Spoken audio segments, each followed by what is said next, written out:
लड़की के पुनर्जन्म लेते ही उसने सबसे पहला काम अपने बालों को गुलाबी रंग में रंगना किया। यह देखकर गोद ली हुई बहन वहीं पर भड़क उठी। उसने पूछा कि अपनी हेयर स्टाइल बदलने से पहले उससे अनुमति क्यों नहीं ली, लेकिन लड़की सिर्फ ठंडी हंसी हंसी, क्योंकि उसे पता था कि ज्यादा समय नहीं लगेगा और गोद ली हुई बहन फिर उसकी नकल करेगी। और सचमुच अगले ही दिन गोद ली हुई बहन गुलाबी बालों के साथ स्कूल पहुंची, लेकिन लड़की को देखते ही उसकी आंखें फटी की फटी रह गईं। दरअसल लड़की देश के सबसे अमीर परिवार की बड़ी बेटी थी। अपने पिछले जन्म में गोद ली हुई बहन हर चीज में उसकी नकल करती थी, लेकिन लड़की ने कभी इस पर ध्यान नहीं दिया। फिर एक साल बाद कुछ कर्ज वसूलने वाले घर के दरवाजे पर आ पहुंचे और कहने लगे कि लड़की पर 50 लाख का कर्ज है। यह सुनकर लड़की पूरी तरह हैरान रह गई, क्योंकि कर्ज तो साफ तौर पर गोद ली हुई बहन ने लिया था। लेकिन उसके माता पिता ने उसकी मदद करने के बजाय उसे ही लालची कहा और डांटते हुए आरोप लगाया कि वह असली एरिस होने का नाटक कर रही है। मरने से ठीक पहले लड़की को सच्चाई का पता चला। गोद ली हुई बहन के पास एक खास नकल करने की शक्ति थी। जब उसकी पास नकल करने के बजाय नकल की दर 100% तक पहुंच जाती तो वह पूरी तरह लड़की की जगह ले सकती थी। जब लड़की ने दोबारा आंखें खोली तो वह 1 साल पहले स्कूल के पहले दिन में वापस आ चुकी थी। वह अभी अपने विचारों को संभाल ही रही थी कि गोद ली हुई बहन उसके पास आई और बोली कि वह बिल्कुल उसी जैसी कार खरीदना चाहती है। लड़की की सबसे अच्छी दोस्त ने उसका मजाक उड़ाते हुए कहा कि उसे सिर्फ नकल करना आता है, लेकिन लड़की ने बिना हिचक हामी भर दी।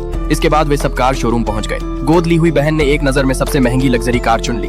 मैनेजर ने बताया कि यह पूरी दुनिया में सीमित संस्करण है और शोरूम में इसकी केवल 2 गाड़ियां मौजूद हैं। यह सुनते ही गोद ली हुई बहन ने तुरंत कॉन्ट्रैक्ट पर साइन कर दिए। लेकिन जब मैनेजर ने लड़की से भुगतान करने को कहा तो लड़की ने शांत स्वर में कहा कि वह सिर्फ एक कार खरीदने लायक पैसे लाई है। अगर गोद ली हुई बहन को भी कार खरीदनी है तो उसे खुद इंतजाम करना होगा। भुगतान करने के बाद लड़की वहां से चली गई। तभी गोद ली हुई बहन को एहसास हुआ कि वह चाल में फंस चुकी है। उसी समय उसकी नकल करने की दर गिरने लगी। घबराकर वह स्कूल के सबसे लोकप्रिय लड़के के पास मदद मांगने पहुंची, लेकिन उसके पास केवल 5 लाख रुपए थे। फिर भी उसकी हालत देखकर उसका दिल पसीज गया और उसने पैसे उधार दे दिए। अगले दिन गोद ली हुई बहन लग्जरी कार चलाकर स्कूल पहुंची। लड़की की दोस्त ने उसका मजाक उड़ाते हुए कहा कि सिर्फ नकल करने के लिए उसने कर्ज तक ले लिया। तभी स्कूल के उस लोकप्रिय लड़के ने कहा कि गोद ली हुई बहन को यह कार 1 साल पहले से पसंद थी और असल में लड़की ही उसकी नकल कर रही है। इसी बीच लड़की भी अपनी कार लेकर स्कूल पहुंच गई। सामने बिल्कुल वैसी ही दूसरी कार देखकर भी वह जरा नाराज नहीं हुई। वह सीधे गोद ली हुई बहन की कार के पास गई, बोनट खोला और बोली, इसके अंदर तो कंपनी का बैज तक नहीं है। यह सुनते ही गोद ली हुई बहन घबरा गई और बोली कि यह कंपनी का नया डिजाइन है। लेकिन लड़की बहस करने के मूड में नहीं थी। उसने सीधे कार का दरवाजा खोल दिया। अंदर का नजारा देखते ही सारे छात्र जोर जोर से हंसने लगे। एक कार का इंटीरियर पूरी तरह तैयार था, जबकि दूसरी कार अंदर से बिल्कुल खाली थी। फिर भी गोद ली हुई बहन ने